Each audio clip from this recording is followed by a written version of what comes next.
Hello, everybody, and welcome to SEGA News Bits Extra. I'm your host, George, and with me is Barry. Hello. And today we're going to be talking about, well, let me first introduce this series, because if we just go into it, it'll be kind of weird. This series is a Patreon-only series, but the first episode is going to be on YouTube, so if you're watching us on YouTube and you want to support us, go to patreon.com/SegaBits. There's going to be a link in the description. So let's get right into the news. The first one is IDW Sonic releases this week.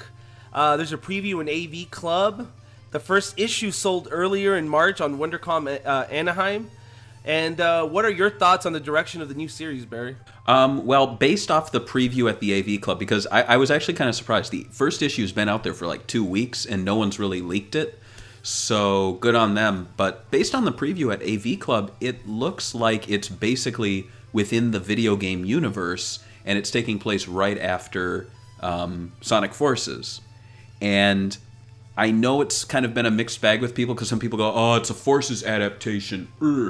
But really, it's just picking up from where the modern Sonic games are. So it's not like Infinite's going to appear. It's not like they're going to spend a whole issue talking, like about what just happened. But really, it seems like, the first issue just shows images from what I can tell, Sonic Adventure, Sonic Heroes, Sonic Unleashed, I think, and then Sonic Lost World. So you're seeing the end bosses from those. So it's pretty clear that they're keeping the classic era out of it for the time being, maybe saving that.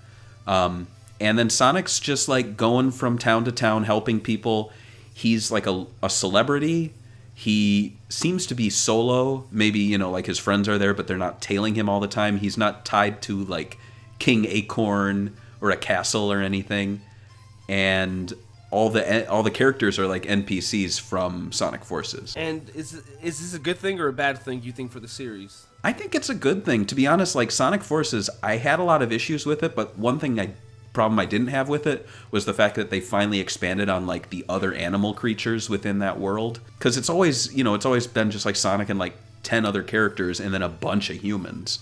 And so I think Sonic Forces is actually a good place to get an idea for a lot of these.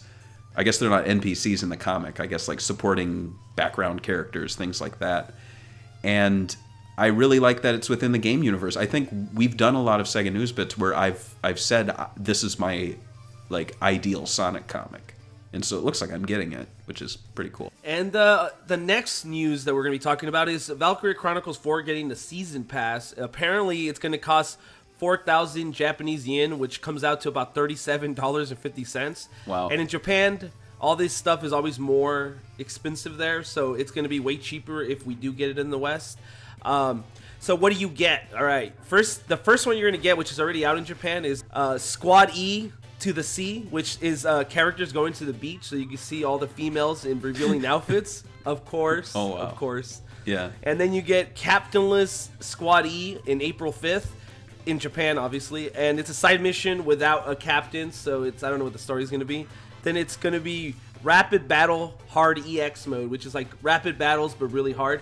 And I think these are kind of cheap as a deal season pass, but that's just me. And then there's the 2 Valkyries, which is going to be the biggest addition to the season pass, which has Selvaria Bless from the first game. She makes her cameo in this story again. What do you think, Barry? Do you think that SEGA will charge for a season pass for us in the West? It doesn't seem like something they would do. From memory, the Yakuza games, it's always been like included at launch, or they would do things where it's like you get it for free for the first month and then you have to pay for it, which I guess is like launch DLC, right? Yeah. That's what I'm thinking is going to be. Yeah, and it's not. I don't think that's skeevy. I like when they do that. Like when I get the new Yakuza game, I am immediately go and talk to that clown guy, and get all the DLC. Yeah. So we'll see how they do it. But talk about Valkyria Chronicles 4. There's another story because it also came out in Japan. It debuted second place in the Japanese charts. It actually beat Ni no Kunai 2, which is a pretty big game. So the top 3 in Japan in Media Crate was Kirby Star Allies. Second week came in first again, and it sold 84,625 copies. Valkyria Chronicles 4 came in second, pulling 62,921 copies. Ni no Kunai 2 came in third place, selling 56,014 units. So if we compare it to the old games, it would be Valkyria Chronicles 4 actually did better than Revolution, which is not really surprising considering that Revolution is a side game. Yeah. So it sold about 40% more than its debut, but Valkyria Chronicles 3 sold 103,000 units in its debut. So that was back in 2011. So this is a pretty big drop for the franchise. And do you think Sega is going to pull back on the franchise, or you think they're all in on this franchise? What are your thoughts? What do you think? My thoughts, I think they're waiting to see how it does in the West. I think they're more excited for the prospects of it selling better in the West, which is something they haven't done in a while. I just really hope that they man up and just announce the PC port of the game, because it'd be, you know, you're leaving a lot of sales on the table without having a PC port, because the PC port of the first game sold really, really well, and I think it kind of made Sega question the franchise and actually brought it back.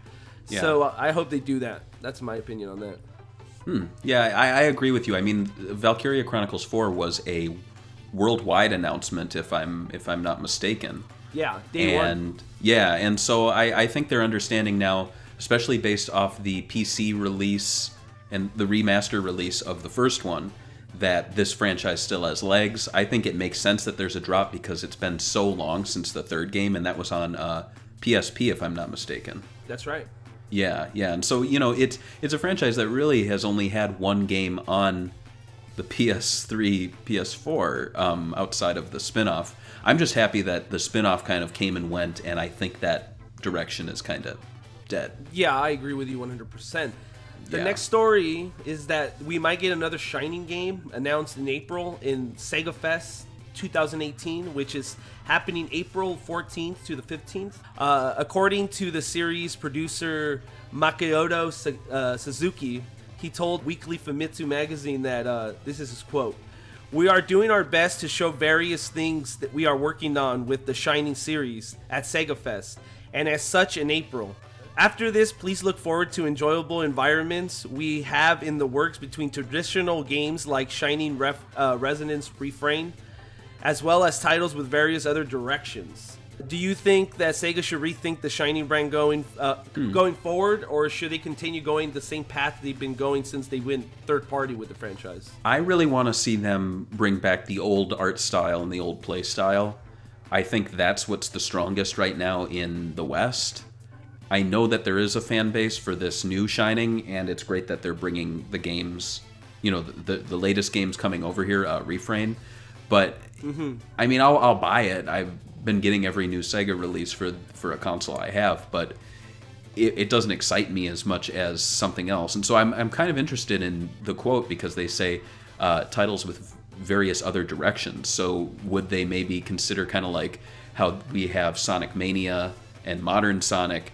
Do you think we might get like a Mania equivalent, you know, like a throwback series? You know, in Sega, I really hope that they're seeing the success with Sonic Mania and they maybe think about it. I mean, even Fire Emblem, which never came out in the West, all of a sudden, you know, is now a huge selling franchise. Like, I see people online that would never play a Fire Emblem game. Yeah. And now they're like, oh, I want another one. So I hope, I mean, they could probably piggyback off of that, you know? I would put it on all consoles, right? But I think the Nintendo Switch would be kind of stupid to skip, because Fire Emblem being so high selling, it would be a lot of money on the table, like I said before. But yeah, for sure. I hope we could have both. I mean, we could have the sexy waifu simulator, and we could have the more traditional Shining game.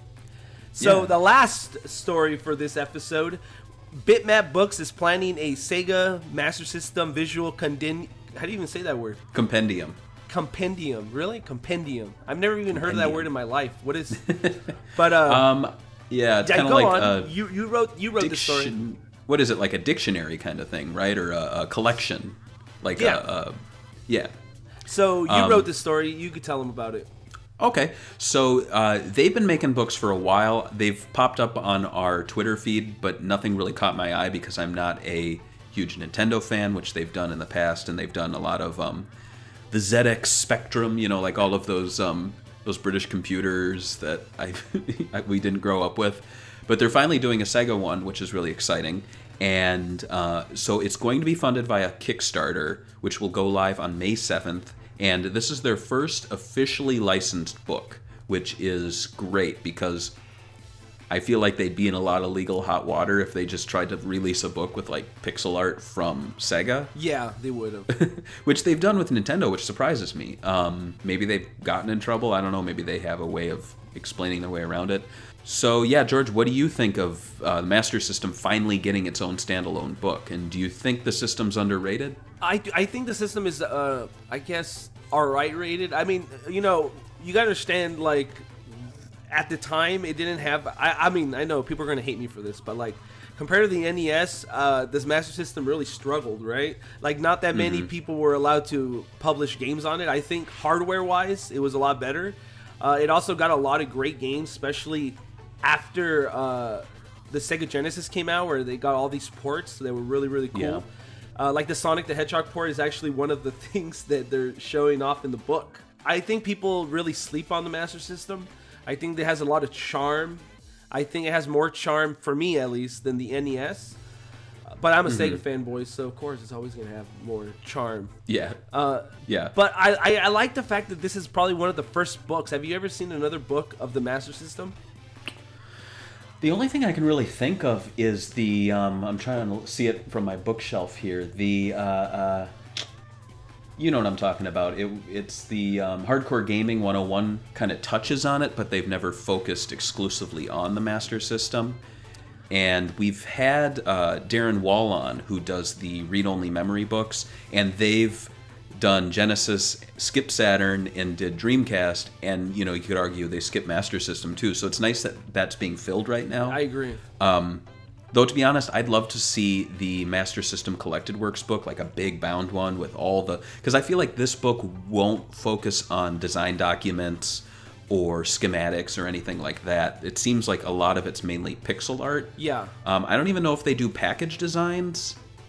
I hope they do package designs because I'd love to see the box art, the gold cartridges, right? Yeah. Well, that's Japanese, so I'm wondering if it will be Western focused, and I'm doubly wondering if it will be UK focused. It's probably going to be UK focused. This is going to be something that I would like to put on my shelf because I think their books look really nice. Yeah. They're really well designed. So... But that's all we have to say about all these little news bits. Like always, we're going to be back later this week with actual full-length SEGA News Bits episodes. These are just small stories throughout the week that we couldn't make a whole episode out of. So it's not like you guys are losing anything. You guys are getting more content. And if you guys want to support us, check the description, get that Patreon, and give us your pennies, please. More than a penny, at least. More than a penny, please. Well, I'll take a penny.